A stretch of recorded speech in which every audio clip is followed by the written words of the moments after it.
ناظرین، گزشتہ ایک ساتھ میں آپ نے جان لیا کہ اللہ سبحانہ و تعالیٰ نے قرآن میں مشرکین عرب اور یہود و نصارہ کے چاند، سورج، زمین، رات اور دن کے حوالے سے عقائد و نظریات کا رد کرتے ہوئے حقائق کو کھول کھول کر واضح کر دیا۔ خود کو مسلمان کہلوانے والوں کی اکثریت بھی انہی عقائد و نظریات کی حامل ہے جو عقائد و نظریات قرآن کے نزول سے قبل یہود و نصارہ اور مشرکین عرب کے تھے۔ اللہ سبحانہ و تعالیٰ کی طرف سے قرآن میں ان عظیم رازوں پر سے پردہ اٹھائے جانے کے بعد چاہیے تو یہ تھا کہ یہ لوگ اپنے آباء و اجداد سے نسل در نسل منتقل ہونے والے عقائد و نظریات کو ترک کر دیتے اور حق کو تسلیم کر لیتے، لیکن انہوں نے الٹا قرآن پر اعتراضات داغنا شروع کر دیے۔ کسی کو یہ گمان نہ ہو کہ یہ لوگ اپنے آباء و اجداد سے نسل در نسل منتقل ہونے والے عقائد کے دفاع میں قرآن پر اعتراضات اٹھا رہے ہیں، اس کے لیے انہوں نے قرآن کی جگہ سائنس کا نام استعمال کیا کہ سائنس ایسے کہتی ہے اور ہم سائنس پر اعتراضات اٹھا رہے ہیں۔ حالانکہ حقیقت تو یہ ہے کہ سائنس تو آج ان رازوں پر سے پردہ اٹھا رہی ہے، قرآن نے تو آج سے 14 صدیاں قبل ان حقائق سے پردہ اٹھا دیا تھا۔ تب سے لے کر آج تک یہ قرآن کی بات کا رد کرتے رہے، لیکن آج جب ان کے اپنے ہی ہاتھوں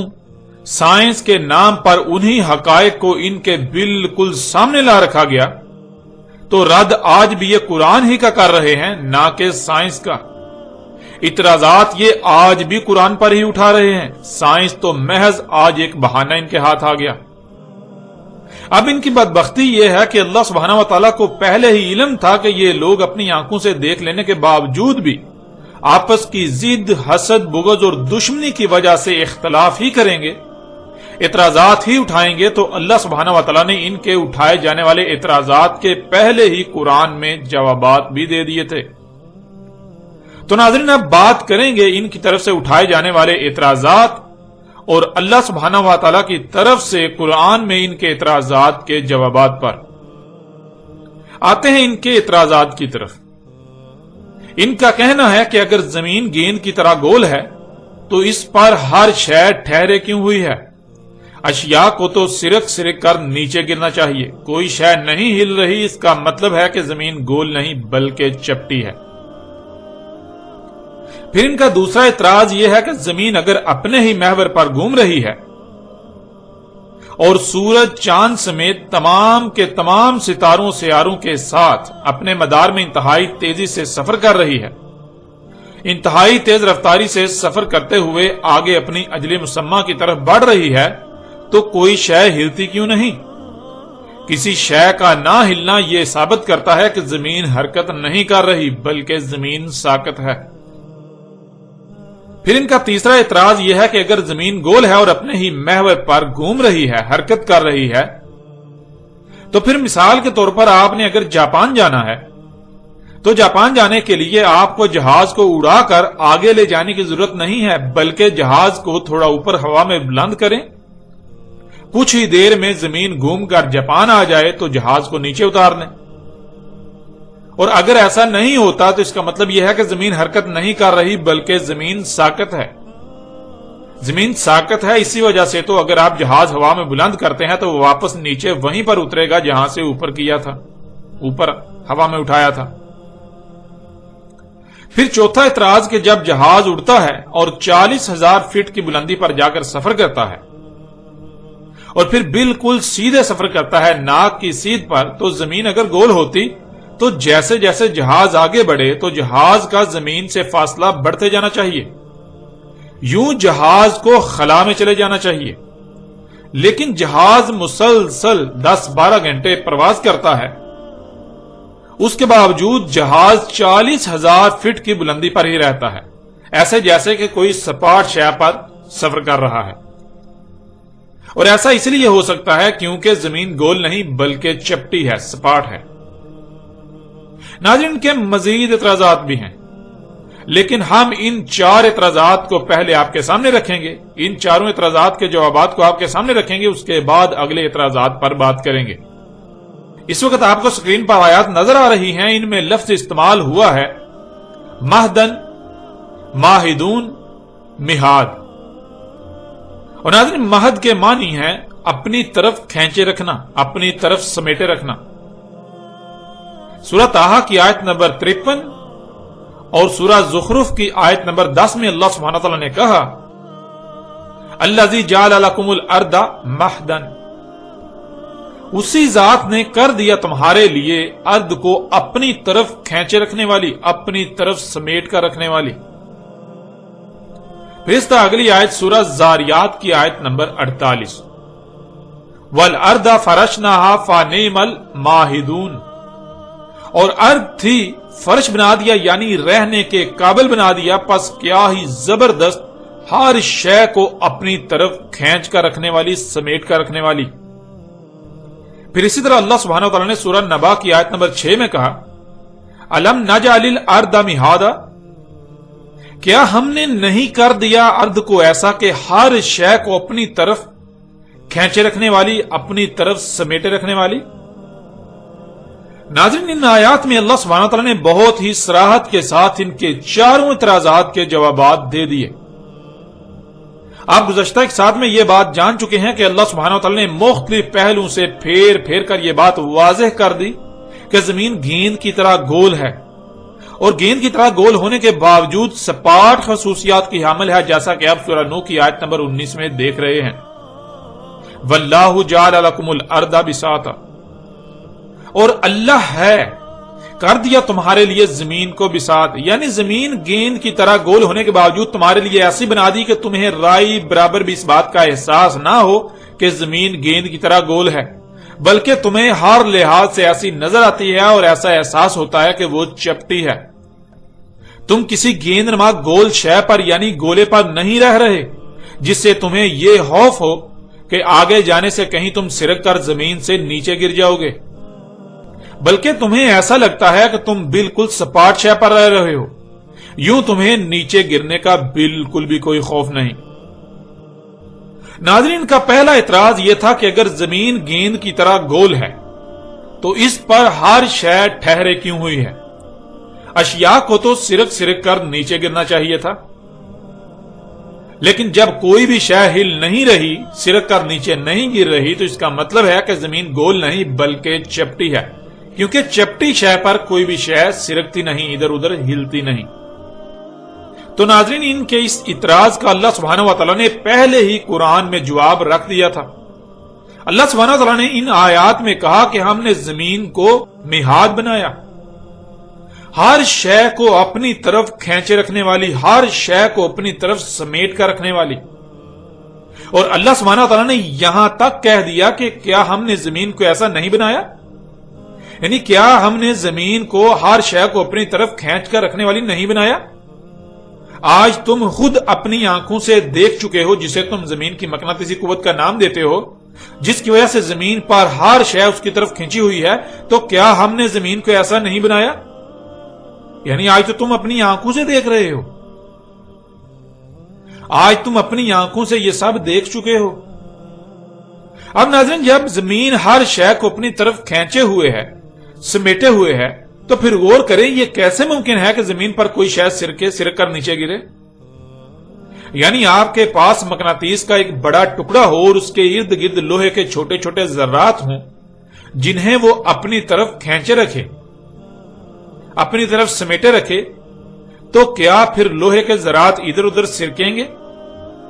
نہیں، بالکل نہیں۔ یہی خصوصیات زمین میں رکھ دی گئی۔ زمین بھی مقناطیس کے ٹکڑے کی طرح ہر شے کو اپنی طرف کھینچے ہوئے ہے، تو جہاں تک زمین کی مقناطیسی قوت ہے، مقناطیسی کشش ہے، وہاں تک بھلا کوئی بھی شے کیوں سرکے گی؟ کیسے سرکے گی؟ اللہ سبحانہ وتعالی نے قرآن میں مختلف پہلوؤں سے اس حقیقت کو بالکل کھول کھول کر واضح کر دیا، ہر پہلو سے واضح کر دیا۔ یوں ناظرین آپ نے جان لیا کہ ان کا یہ اعتراض سوائے جہالت کے اور کچھ نہیں، جو ان کی اصلیت کی عکاسی کرتا ہے، ان کی حقیقت کو بالکل کھول کر رکھ دیتا ہے۔ پھر ناظرین کا دوسرا اعتراض تھا کہ اگر زمین اپنے ہی محور پر گھوم رہی ہے اور اس کے علاوہ سورج، چاند سمیت تمام کے تمام ستاروں سیاروں کے ساتھ اپنے مدار میں انتہائی تیز رفتاری سے سفر کرتی ہوئی آگے اپنی اجل مسمہ کی طرف بڑھ رہی ہے تو کوئی شے ہلتی کیوں نہیں؟ کسی شے کا نہ ہلنا یہ ثابت کرتا ہے کہ زمین حرکت نہیں کر رہی بلکہ زمین ساکت ہے۔ تو ناظرین، ان کے اس اعتراض کا بھی انہی آیات میں جواب دے دیا گیا، وہی جواب جو ان کے پہلے اعتراض کا ہے۔ جب زمین ہر شے کو اپنی طرف کھینچے ہوئے ہے، سمیٹے ہوئے ہے، تو پھر جو کچھ بھی زمین پر ہے ان میں سے کوئی بھی شے کیسے ہلے گی، کیوں ہلے گی؟ سوائے یہ کہ اگر کسی شے پر زمین کی کھینچنے کی قوت کے خلاف قوت کا استعمال کیا جائے۔ اگر کوئی بھی شے زمین کی مقناطیسی قوت کے خلاف قوت استعمال کرتی ہے تو وہ ہلے گی۔ اگر وہ زمین کی قوت کے خلاف قوت استعمال نہیں کرتی، زمین کی مقناطیسی قوت کے خلاف قوت استعمال نہیں کرتی، تو وہ کیوں ہلے گی؟ وہ بالکل نہیں ہل سکتی۔ یوں ان کا یہ اعتراض بھی بے بنیاد اور جاہلانہ ثابت ہوتا ہے، جو ان کی ذہانت اور ان کی عقل کی عکاسی کرتا ہے، ان کی حقیقت کو بالکل کھول کر رکھ دیتا ہے۔ پھر ان کا تیسرا اعتراض تھا کہ اگر زمین گول ہے اور اتنی تیز رفتاری سے حرکت کر رہی ہے تو پھر مثال کے طور پر آپ نے جاپان جانا ہے تو آپ کو جہاز اڑا کر آگے لے جانے کی ضرورت نہیں، بلکہ جہاز کو تھوڑا اوپر ہوا میں بلند کریں، کچھ ہی دیر میں زمین گھوم کر جاپان آ جائے تو نیچے اتار دیں۔ اگر ایسا نہیں ہوتا تو اس کا مطلب یہ ہے کہ زمین حرکت نہیں کر رہی، زمین نہیں گھوم رہی بلکہ زمین ساکت ہے۔ اسی وجہ سے تو اگر آپ جہاز ہوا میں بلند کرتے ہیں اور پھر کچھ دیر بعد واپس نیچے اتارتے ہیں تو وہی اترے گا جہاں سے آپ نے اوپر بلند کیا تھا۔ تو ناظرین، کے اس اعتراض کا جواب بھی انہی آیات میں موجود ہے۔ جو بات پہلے کی گئی کہ جب زمین پر تمام اشیاء کو جہاں تک زمین کی مقناطیسی کشش ہے وہاں تک انہیں زمین اپنی طرف کھینچے ہوئے ہے، اپنی طرف سمیٹے ہوئے ہے، تو پھر ظاہر ہے زمین گھومتی ہے تو وہ اشیاء کیا زمین کے ساتھ نہیں گھومیں گی؟ مثلا اگر آپ ایک مقناطیس کا ٹکڑا لیں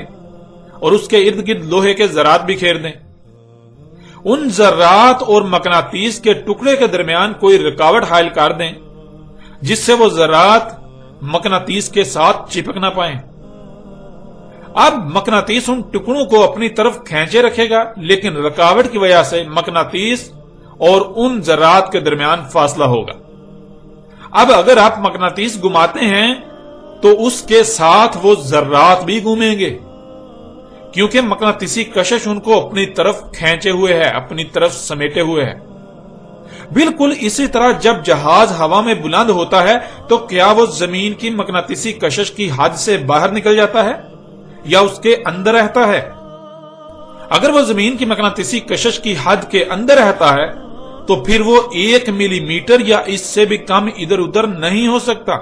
بلکہ وہ زمین کے ساتھ ہی گھومے گا۔ اگر اسے کہیں جانا ہوگا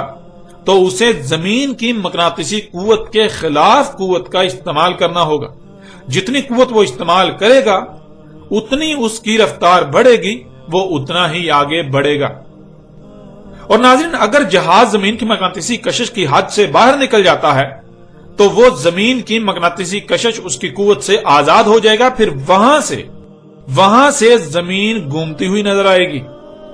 وہ زمین کے ساتھ نہیں گھومے گا۔ لیکن کیا جہاز زمین کی مقناطیسی کشش کی حد سے باہر نکل جاتا ہے جب وہ اوپر بلند ہوتا ہے ہوا میں، یا مقناطیسی قوت کے اندر رہتا ہے؟ جب وہ مقناطیسی کشش کی حد کے اندر ہی رہتا ہے تو پھر وہ اپنی جگہ سے ادھر ادھر کیوں جائے گا؟ زمین نیچے سے کیوں گھومتی ہوئی نظر آئے گی، کیوں گھومے گی؟ جب جہاز زمین کی مقناطیسی کشش کی حد میں ہوتا ہے، اس کے اندر ہوتا ہے، تو پھر جہاز بھی زمین کے ساتھ ایسے ہی گھومے گا جیسے سطح زمین پر پڑی تمام کی تمام اشیاء زمین کے ساتھ ہی گھوم رہی ہیں، جس سے زمین کے گھومنے کا ادراک نہیں ہوتا۔ اور ناظرین، آپ کئی مشاہدات بھی کر سکتے ہیں۔ مثلا ایک گاڑی جب تیز رفتاری سے سفر کرتی ہے تو جو اشیاء گاڑی کے اوپر یا اندر ہوتی ہیں، اگر وہ باہر نہ دیکھیں، صرف گاڑی کی اندرونی چھت یا اس کے فرش یا سیٹوں وغیرہ کو دیکھیں، تو کیا فرش، چھت یا سیٹیں وغیرہ سفر کرتے ہوئے نظر آئیں گی؟ نہیں، بالکل نہیں۔ ایسے ہی جو زمین کی مقناطیسی کشش کی حد کے اندر ہیں، اس میں موجود ہیں، انہیں زمین کے گھومنے کا قطعی احساس نہیں ہوگا اور نہ ہوتا ہے، کیونکہ وہ بھی زمین کے ساتھ ہی گھوم رہے ہیں، زمین کے ساتھ ہی سفر کر رہے ہیں۔ یہاں تک کہ اگر آپ کسی گاڑی کی چھت پر سوار ہوں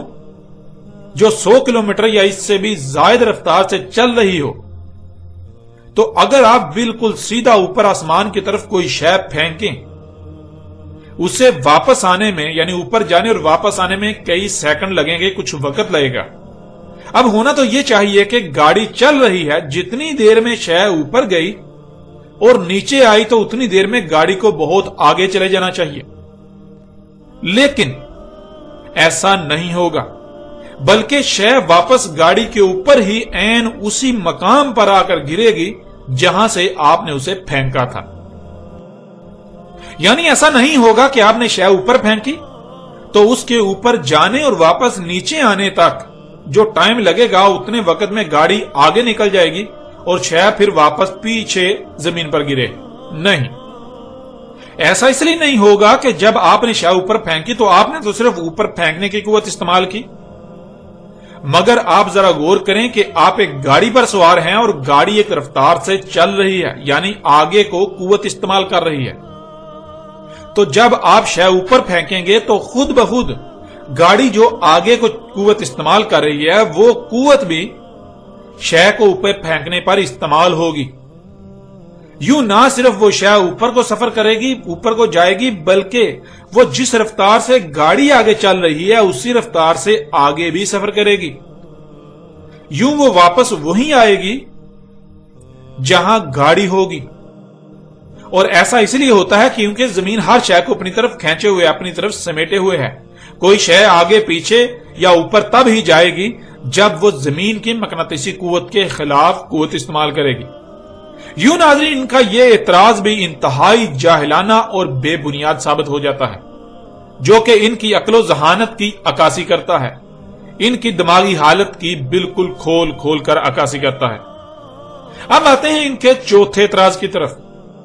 ان کا چوتھا اعتراض ہے کہ جب جہاز اڑتا ہے اور 40,000 فٹ کی بلندی پر جا کر سفر کرتا ہے اور بالکل سیدھے سفر کرتا ہے تو زمین اگر گول ہوتی تو جیسے جیسے جہاز آگے بڑھے تو جہاز کا زمین سے فاصلہ بڑھتے جانا چاہیے، یوں جہاز کو خلا میں چلے جانا چاہیے، لیکن جہاز 10-12 گھنٹے یا اس سے بھی زائد مسلسل پرواز کرتا ہے تو 40,000 فٹ پر ہی رہتا ہے۔ اور ایسا صرف اور صرف اس لیے ہو سکتا ہے کیونکہ زمین گول نہیں بلکہ چپٹی ہے۔ تو ناظرین، اس کا بھی وہی جواب ہے کہ جب زمین کو اللہ سبحانہ و تعالی نے مہاد کیا، یعنی زمین ہر شے کو اپنی طرف کھینچے ہوئے ہے، تو پھر جب جہاز اوپر کو اڑنے کے لیے قوت استعمال کرتا ہے تو اسے زمین کی مقناطیسی قوت کے خلاف قوت استعمال کرنا پڑے گی۔ جتنی قوت وہ استعمال کرے گا اتنا ہی اوپر جائے گا۔ اب اگر جہاز 40,000 فٹ کی بلندی پر جا کر مزید اوپر جانے کی قوت استعمال ترک کر دیتا ہے اور جتنی قوت سے وہ 40,000 فٹ کی بلندی پر ٹھہر سکتا ہے صرف اتنی ہی استعمال کرتا ہے اور پھر آگے کو سفر کرتا ہے، تو پھر خواہ وہ 1 منٹ آگے کو سفر کرے یا 1,00,000 سال، یا وہ جتنا جی چاہے آگے کو سفر کرتا رہے، اڑتا رہے، اس کا نہ تو زمین سے فاصلہ کم ہوگا نہ ہی زیادہ، کیونکہ زمین ہر شے کو اپنی طرف کھینچے ہوئے ہے۔ اگر وہ اس قوت میں کمی کرے گا تو زمین اسے اتنا ہی نیچے کھینچ لے گی، اگر قوت میں اضافہ کرے گا تو اس کا زمین سے فاصلہ بڑھے گا، لیکن اگر وہ کسی خاص فاصلے پر جا کر اضافی قوت کا استعمال ترک کر دیتا ہے، صرف اتنی ہی قوت استعمال کرتا ہے جتنی سے وہ اس بلندی پر رہ سکے، ٹھہر سکے، تو خواہ وہ لاکھوں کلومیٹر آگے بڑھتا رہے، اس کے اور زمین کے درمیان فاصلہ نہ ہی کم ہوگا نہ ہی زیادہ، نہ ہی فاصلہ کم ہوگا اور نہ ہی زیادہ بڑھے گا، بلکہ وہ اسی حد پر ہی رہے گا، اسی فاصلے پر ہی رہے گا۔ ناظرین، ان لوگوں کا معاملہ یہ ہے کہ یہ غور و فکر نہیں کرتے، یہ عقل سے کام نہیں لیتے۔ بار بار یہ بات کہی گئی کہ زمین کو مہاد بنایا گیا، زمین کو مہدن بنایا گیا، یعنی زمین اشیاء کو اپنی طرف کھینچے ہوئے ہے۔ جب زمین اشیاء کو اپنی طرف کھینچے ہوئے ہے تو جہاں تک زمین کی مقناطیسی کشش ہے وہاں تک کوئی بھی شے بغیر قوت کے استعمال کے ادھر ادھر آگے پیچھے یا اوپر کیسے جا سکتی ہے؟ بالکل نہیں جا سکتی۔ یوں ناظرین، ان کا یہ اعتراض بھی ردی کی ٹوکری میں چلا جاتا ہے اور ان کی عقل کا اندازہ بھی باخوبی ہو جاتا ہے کہ یہ لوگ کس قدر جاہل ہیں جو اپنا مذاق خود بنوا رہے ہیں۔ اب بڑھتے ہیں ناظرین آگے اور ان کے پانچویں اعتراض اور اس کی حقیقت کو کھول کر آپ کے سامنے رکھتے ہیں۔ ان کا پانچواں اعتراض، جس کی بنیاد ان کے اپنے خود ساختہ تراجم و تفاسیر ہیں، وہ یہ ہے کہ قرآن میں اللہ نے خود کہا کہ اس نے پہاڑوں کو زمین میں میخیں بنایا یا میخوں کی طرح گاڑ دیا تاکہ زمین ہلے نہ، زمین ساکت رہے، جس سے یہ بات ثابت ہوتی ہے کہ زمین ساکت ہے۔ اور پھر سورہ فاطر کی آیت نمبر 41 کو بھی ساتھ بطور دلیل پیش کرتے ہیں کہ اللہ نے آسمانوں اور زمین کو پکڑا ہوا ہے تاکہ وہ حرکت نہ کریں، جس سے یہ بات قرآن سے ثابت ہو جاتی ہے کہ زمین نہ صرف چپٹی ہے بلکہ ساکت ہے، حرکت نہیں کر رہی۔ اور ناظرین اس کے لیے یہ جن آیات کو توڑ مروڑ کر اپنے مقاصد کو پورا کرنے کے لیے پیش کرتے ہیں، وہ آیات آپ کے سامنے رکھتے ہیں تاکہ آپ خود اپنی آنکھوں سے دیکھیں اور فیصلہ کریں کہ کس طرح یہ لوگ اپنے آباء و اجداد سے نسل در نسل منتقل ہونے والے عقائد و نظریات کو ترک نہ کرنے کی خاطر اور الٹا ان کے حق میں دلائل گڑھنے کے لیے قرآن کے ساتھ کس طرح کھلواڑ کرتے ہیں، کس طرح قرآن کی آیات کو اپنے من پسند تراجم و تفاسیر پہنا کر اپنے آباء و اجداد کو سچا ثابت کرنے کے جتن کرتے ہیں۔ سب سے پہلے ان تمام آیات کو آپ کے سامنے رکھتے ہیں، اس کے بعد ان آیات کی روشنی میں حقیقت کھول کر آپ پر واضح کرتے ہیں۔ اس وقت آپ کو سکرین پر آیات نظر آ رہی ہیں، ان میں سب سے پہلے سورہ نبا کی آیت نمبر 6 اور آیت نمبر 7 ہے، پھر اس کے بعد سورہ نحل کی آیت نمبر 15، سورہ الانبیاء کی آیت نمبر 31، سورہ لقمان کی آیت نمبر 10 اور سورہ فاطر کی آیت نمبر 41۔ سورہ نبا کی آیت نمبر 6 اور 7 میں اللہ سبحانہ وتعالی نے کہا الم نجعل الارض مہادا والجبال اوتادا، کیا نہیں ہم نے کیا زمین کو ایسا کہ زمین پر ہر شے کو اپنی طرف کھینچے رکھنے والی، اپنی طرف سمیٹے رکھنے والی، اور کیا ہم نے نہیں کیا پہاڑوں کو اوتاد۔ ناظرین سورہ نبا کی آیت نمبر 7 میں لفظ اوتاد کا استعمال کیا گیا جو کہ جمع کا صیغہ ہے اور اس کا واحد وتد ہے، اور وتد کہتے ہیں ایسی شے کو جس میں فانے یا تکونے کی خصوصیات پائی جاتی ہوں۔ اس وقت آپ کو سکرین پر فانا یا تکونا نظر آ رہا ہے، جسے انگلش میں ویج کہا جاتا ہے۔ سب سے پہلی بات تو یہ ہے کہ اسے کسی بھی طرف سے دیکھا جائے تو یہ تکونا نظر آتا ہے، یعنی اس کے 3 کونے نظر آتے ہیں۔ دوسری بات یہ ہے کہ اگر اسے کسی شے میں ٹھونکا جائے یعنی گاڑا جائے تو یہ نہ صرف مضبوطی سے گڑ جاتا ہے کہ نکلنا تقریباً ناممکن ہو جاتا ہے، بلکہ اگر شے سخت ہو تو اسے پھاڑ دیتا ہے، اور اگر شے نرم ہو تو اسے اطراف میں انتہائی زور سے دھکیل دیتا ہے، دبا دیتا ہے۔ جیسے جیسے آپ اس میں غور کریں گے تو آپ کو اس کی مزید خصوصیات کا علم ہوتا چلا جائے گا۔ اس آیت میں اللہ سبحانہ وتعالی نے پہاڑوں کو اوتاد کہا، یعنی پہاڑوں میں وہی خصوصیات ہیں جو خصوصیات اوتاد یعنی ویج یا فانے میں پائی جاتی ہیں۔ پہاڑوں کی ساخت ایسی ہے کہ نہ صرف یہ اوپر کو تکونے کی طرح اٹھے ہوئے نظر آتے ہیں، بلکہ یہ اسی طرح تکونی صورت میں زمین کی نچلی تہوں میں بھی نیچے دھنسے ہوئے ہیں، اور یہ اسی طرح وجود میں آئے جس طرح تکونے کو زمین میں گاڑنے سے زمین اطراف میں پریس ہو کر دباؤ کا شکار ہو کر سخت ہونے کے ساتھ ساتھ اوپر کو اٹھاتی ہے اور نچلی طرف سے بھی نیچے کو دھنس جاتی ہے۔ زمین کی تہیں اطراف سے دباؤ پڑنے کی وجہ سے نہ صرف آپس میں ایک دوسرے میں دھنس کر جکڑ گئیں، بلکہ وہ تکونوں کی صورت میں اوپر کو اٹھ گئیں۔ یوں پہاڑ وجود میں، اور جہاں جہاں پہاڑ ہیں وہاں نہ صرف زمین سخت ہے اور زمین کی تہیں ایک دوسرے میں ایسے دھنس کر جکڑی ہوئی ہیں جیسے رسی کے 2 ٹکڑوں کو گانٹھ لگا دی جائے، بلکہ جیسے اوپر کو اٹھی ہوئی پہاڑ نظر آتے ہیں اسی طرح زمین کی تہیں نیچے کو بھی دھنسی ہوئی ہیں۔ ناظرین آپ غور کریں، اس آیت میں اللہ سبحانہ وتعالی یہ سوال کر رہے ہیں کہ کیا ہم نے پہاڑوں کو اوتاد نہیں کیا؟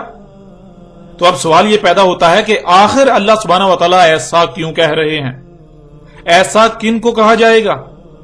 ایسا کن کو کہا جا سکتا ہے؟ کیا ایسا ان کو کہا جا سکتا ہے جو پہاڑوں کے بارے میں بالکل بھی علم نہ رکھتے ہوں، جو پہاڑوں کے بارے میں بے علم ہوں؟ یا صرف اور صرف انہی کو کہا جا سکتا ہے جو پہاڑوں کے بارے میں علم رکھنے والے ہوں، جن پر پہاڑوں کی ساخت و تخلیق کے راز کھل چکے ہوں؟ ناظرین ایسا تو صرف انہی کو کہا جا سکتا ہے جن پر پہاڑوں کی تخلیق کے راز کھل چکے ہوں، اور انہی کو کہا گیا۔ اور پھر ناظرین دیکھیں اگلی آیات میں اللہ سبحانہ وتعالی نے کیا کہا۔ اس وقت آپ کو سکرین پر 3 آیات نظر آ رہی ہیں، سورہ نحل کی آیت نمبر 15، سورہ الانبیاء کی آیت نمبر 31، سورہ لقمان کی آیت نمبر 10۔ ناظرین ان آیات میں لفظ تمہید کا استعمال کیا گیا۔ اس میں اصل لفظ مید ہے اور اس کے شروع میں تے کا اضافہ ہے۔ تے زمین کے کسی عمل کا اظہار کر رہی ہے جس عمل کا تعلق مید سے ہے، اور مید عربی میں کہتے ہیں پھسل کر بہ پڑنے کو، یعنی لینڈ سلائیڈنگ کو۔ سورہ نحل آیت نمبر 15 میں اللہ سبحانہ وتعالی کا کہنا ہے، اور اوپر سے ڈال دی زمین میں چوٹیاں اس لیے کہ تمہارے ساتھ کہیں زمین پھسل نہ جائے، اس وجہ سے جو وہ عمل انجام دے رہی ہے۔ زمین کی تہیں پانی کی طرح بہ نہ پڑے، یعنی لینڈ سلائیڈنگ نہ ہو۔ پھر آگے سورہ الانبیاء کی آیت نمبر 31 میں اللہ سبحانہ وتعالی کہتے ہیں، اور کر دی ہم نے زمین میں چوٹیاں اس لیے کہ تمہارے ساتھ کہیں زمین پھسل نہ جائے، اس وجہ سے کہ جو وہ عمل انجام دے رہی ہے۔ زمین کی تہیں پانی کی طرح بہ نہ پڑے، یعنی لینڈ سلائیڈنگ نہ ہو۔ پھر سورہ لقمان کی آیت نمبر 10، اس میں اللہ سبحانہ وتعالی کا کہنا ہے، اور اوپر سے ڈال دی زمین میں چوٹیاں اس لیے کہ تمہارے ساتھ کہیں زمین پھسل نہ جائے، اس وجہ سے جو وہ عمل انجام دے رہی ہے۔ زمین کی تہیں پانی کی طرح بہ نہ پڑے، یعنی لینڈ سلائیڈنگ نہ ہو۔ اب ناظرین غور کرنے والی بات تو یہ ہے کہ آخر زمین کا وہ کون سا عمل ہے، زمین ایسا کون سا عمل انجام دے رہی ہے جس کی وجہ سے زمین کی تہیں پھسل کر پانی کی طرح بہ سکتی ہیں، یعنی لینڈ سلائیڈنگ ہو سکتی ہے، جسے روکنے کے لیے رواسی یعنی زمین پر جو چوٹیاں نظر آتی ہیں وہ کی گئیں، جنہیں آپ پہاڑ کہتے ہیں، عربی میں جبال کہا جاتا ہے۔ اور سورہ نبا کی آیت نمبر 7 میں یہ بات بھی بالکل کھل کر واضح ہو چکی کہ جبال یعنی پہاڑوں کو اوتاد کہا گیا۔ پہاڑ اس طرح وجود میں آئے کہ جب زمین تکمیلی کے مراحل سے گزر رہی تھی اور خلا سے شہابیوں کی بارشیں ہو رہی تھیں، جس سے زمین کی اوپری تہیں وجود میں آ رہی تھیں، تو زمین کے گھومنے کی وجہ سے ان تہوں پر دباؤ پڑتا، بالکل ایسے ہی جیسے آپ کسی گاڑی پر سوار ہوتے ہیں، جب گاڑی آگے کو چل رہی ہوتی ہے تو آپ پر پیچھے کو دباؤ پڑتا ہے۔ اگر آپ کسی شے کو مضبوطی سے پکڑے ہوئے نہ ہوں تو آپ پیچھے کو پھسل جائیں گے۔ بالکل ایسے ہی جب زمین کی یہ تہیں وجود میں آ رہی تھیں، زمین کے اپنے ہی محور پر گھومنے کی وجہ سے ان تہوں پر دباؤ پڑنے کی وجہ سے یہ نہ صرف آپس میں ایک دوسرے میں جگہ جگہ سے دنس گئیں، بلکہ تکونوں کی طرح اوپر کو بھی اٹھ کر پہاڑ وجود میں آئے گئے، اور نیچے کو بھی اسی طرح یہ نچلی تہوں میں دنس گئیں، جس سے ان کا سرکنا، ان کا پھسلنا رک گیا، ان کا پھسلنا بند ہو گیا، زمین پر لینڈ سلائیڈنگ کا خدشہ ختم ہو گیا۔ اب ناظرین پہلی بات تو یہ ہے کہ جن آیات سے یہ زمین کے ساکت ہونے کی دلیل اخذ کر رہے ہیں، وہ آیات تو خود چیخ چیخ کر اس بات کا اعلان کر رہی ہیں کہ زمین حرکت کر رہی ہے۔ زمین کے حرکت کرنے کی وجہ سے زمین کی اوپر والی تہیں لرزیں نہ، ہلیں نہ، ان کو لرزنے سے ہلنے سے بچانے کے لیے پہاڑوں کو اوتاد کیا گیا۔ اور دوسری بات یہ ہے کہ ان آیات کے من چاہے تراجم و تفاسیر کا عربی متن کے ساتھ دور دور تک کوئی تعلق نہیں، جن تراجم و تفاسیر کی بنیاد پر یہ اپنے آباء و اجداد سے منتقل ہونے والے عقائد و نظریات کو سچا ثابت کرنے کے لیے آج تک سر توڑ اور ناکام کوششیں کرتے رہے اور آج بھی کر رہے ہیں۔ اب ناظرین سوال تو الٹا ان لوگوں سے بنتا ہے کہ جب ان کے بقول زمین ساکت ہے تو پھر سوال یہ پیدا ہوتا ہے کہ زمین میں پہاڑوں کو میخوں کی طرح کیوں گاڑا گیا۔ ان کا کہنا ہے کہ زمین میں پہاڑوں کو بطور میخیں گاڑ دیا تاکہ زمین حرکت نہ کرے، تو سوال یہ پیدا ہوتا ہے کہ جب زمین ہے ہی ساکت، جب زمین ان کے مطابق تھی ہی ساکت، تو پھر میخیں گاڑنے کی ضرورت پیش کیوں آئی؟ ناظرین ذرا غور کریں، اگر کوئی شے ساکت ہو تو اس پر پڑی اشیاء کو مضبوطی سے باندھنے کی ضرورت پیش آئے گی کہ کہیں اشیاء پھسل کر بہ نہ پڑے؟ اور اگر اشیاء کو مضبوطی سے باندھا جاتا ہے تو کیوں باندھا جائے گا؟ مثلا آپ ایک گاڑی ہی کی مثال لے لیں،